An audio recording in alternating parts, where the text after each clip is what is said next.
Welcome back to BP Movies and Geeks Everybody, and this is it. This is the end of 2018, and like last year, I'm going to rank my top 10 my top 10 best movies of 2018. I have seen a very great deals of movie, lots of them this year.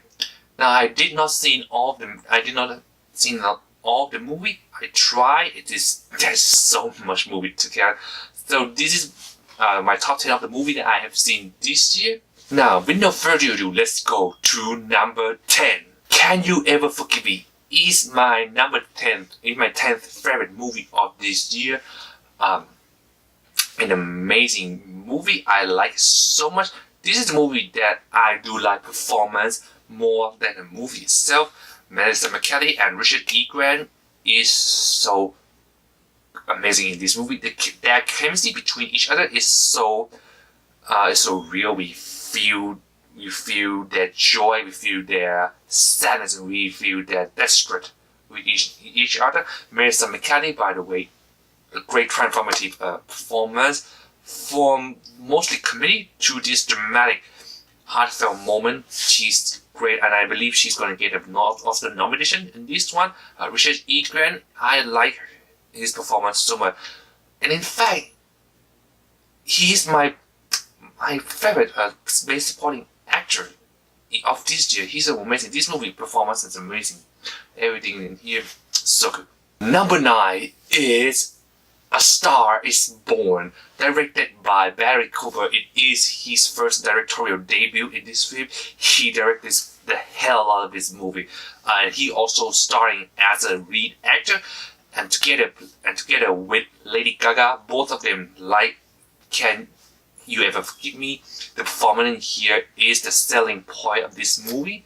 Yeah, this movie has been made before, but this is an amazing movie. Barry Cooper, I think he has a very great chance of being winning Best Director and Best Actor at the same time. And so Lady Gaga, she's gonna be very famous. She just cemented herself not just only a singer, but great entertainment. She can sing a song, she can write a song, and she can play a movie. That is why A Star Is Born is my number 9 favorite movie of the year. My number 8 is Blackkklansman. This is a movie that had the strongest message to the society that we are living in today. Directed by Spike Lee and starring John David Washington and Adam Driver. The performance is killing it. It's so funny, and the movie is so relevant today. Now, this movie is it has some certain element that I do think it could be. It has something that I have a conflict within myself that whether if we remove it, will we improve the movie or not? But no matter what, that part I believe is so strong, and it's so relevant into today's political environment. This movie is so amazing. You have to watch it, and I believe you're gonna like it. Number 7 is 8th Grade. Of course, 8th Grade, directed by Burnham. It is his first directorial debut. This movie is so raw, so authentic, so genuine to the teenage. Now I have soft spot for coming of age movie. I feel that this is the genre that most of us can feel related to, because we, as some point, have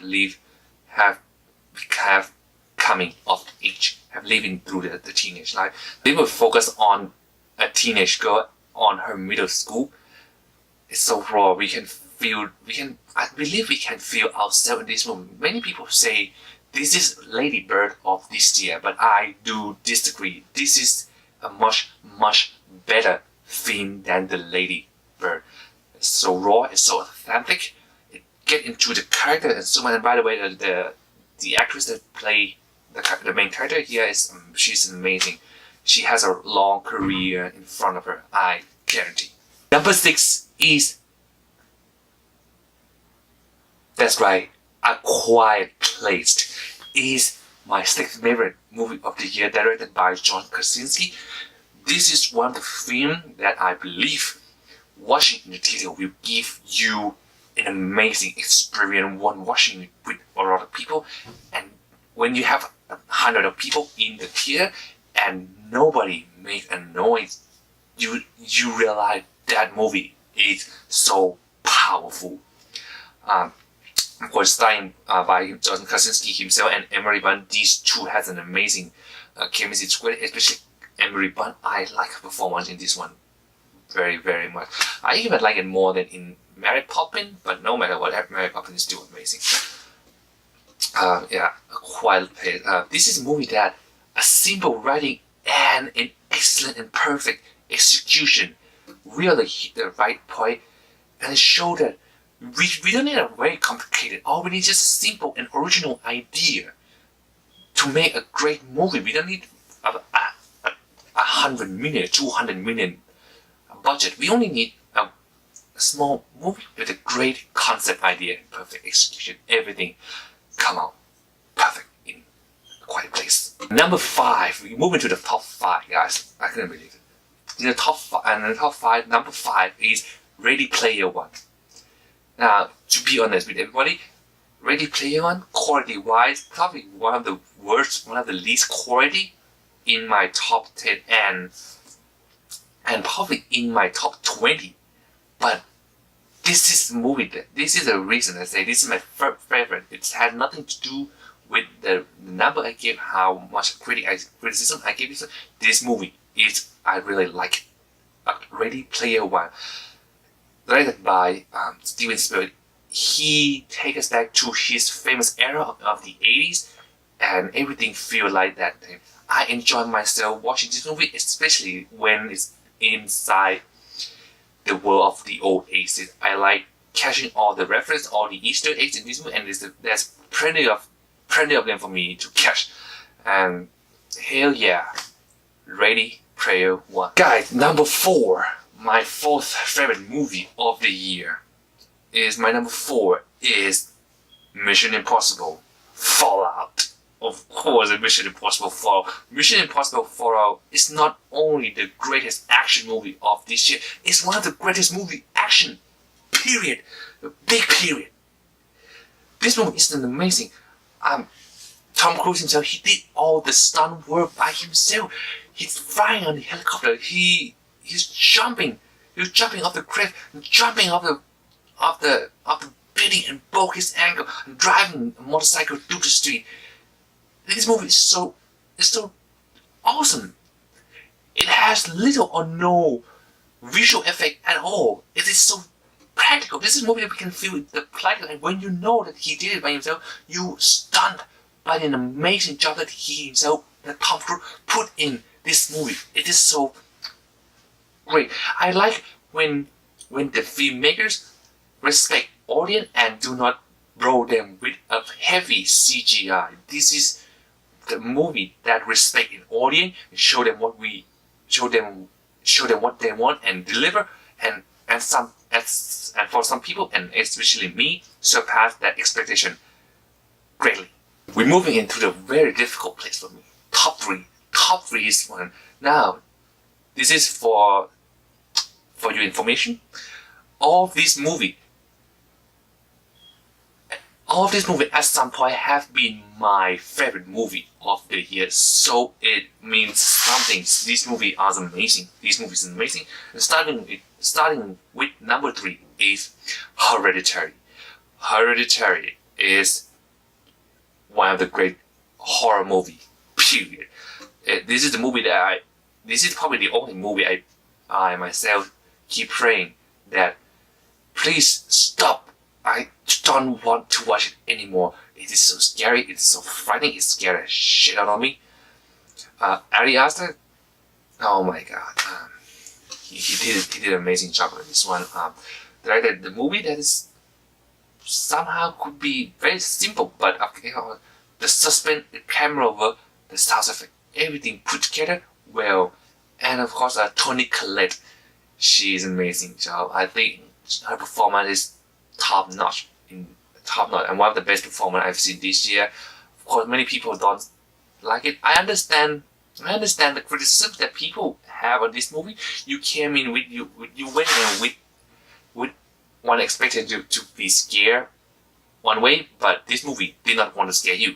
It wanted to haunt you, and that is better way of creating a horror movie. It haunted you. It showed you that you don't have to be scared. All you need is just the feeling that you have somebody following you after you're seeing a movie and back to your bed.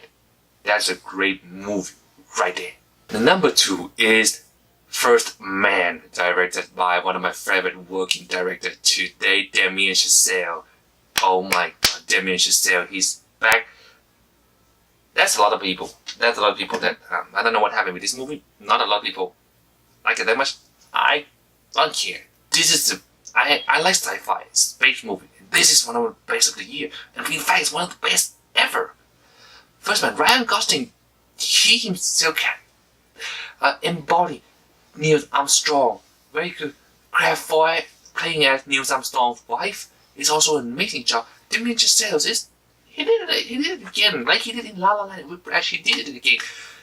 It is an amazing job. This movie. Let me also clarify something. I do not like this movie as much as I like La La Land, but as a director, this is Damien Chazelle's best as a directing. And of course, La La Land, he won an Oscar with La La Land, but I think as a director, he did better in First Man. But overall, La La Land is still better. But I like First Man very much. That's why it's my number 2 favorite movie of the year. Now, everybody, the briefing and review. My number 1, the most favorite movie of this year goes to Roma, directed by Alfonso Cuarón. This movie is a masterpiece of cinematic making. It's masterpiece of cinematic making for sure. Alfonso Cuarón, he shot this film in black and white and long take. Whatever is long take is always difficult to make, and it's very easy to impress people. First of all, you have to long take that. This is a movie that blends in every aspect of filmmaking and molded it into one beautifully crafted cinematic masterpiece. It has great directing, great performances, great cinema work, great camera work, great writing, great sound effect, but no score. This movie has no score, and when I'm watching it, I feel like I do not need any score. All this noise of the wind blowing, the sound of people talking, the sound of foot scratching on the ground, everything. That is the sound. That's the score. That is the soundtrack that we don't. That's the soundtrack of the life. We hear it all the time. We don't have to recreate it. It's just this natural score, natural soundtrack that we hear it all the time. Shot it in black and white. This movie is beautiful. It's beautiful, beautiful. I usually, to be honest, I usually don't watch a lot of black and white movie, but whatever it hit me real hard. And Alfonso Cuarón, and again, he always did an amazing job in Gravity. I do really respect him in Gravity. I do not like his model. I like Children of Men very much, and to turn those sci-fi thing into Roma, an amazing job. And that is the reason why Roma is my favorite movie of the year. Now everybody, thank you so much for watching my video for best movie of the year. I do appreciate everybody. This year has been a lot, and for me, but no matter what, I still appreciate everybody who watched every piece of my videos. Next year, I hope I can do better. I hope I can do better. I'm going to make a better channel out of this. And yeah, thank you so much for watching this video. Thank you so much for watching any of my video in this year. I'll keep on working on the video no matter what. Okay. And also stay tuned for the worst movie of the year and the video about overlooked, overseen, underappreciated, and overhyped movie of the year. But for now, thank you so much for watching my review, and thank you. You're watching PP Movies and Geeks. Enjoy the movie. Bye bye.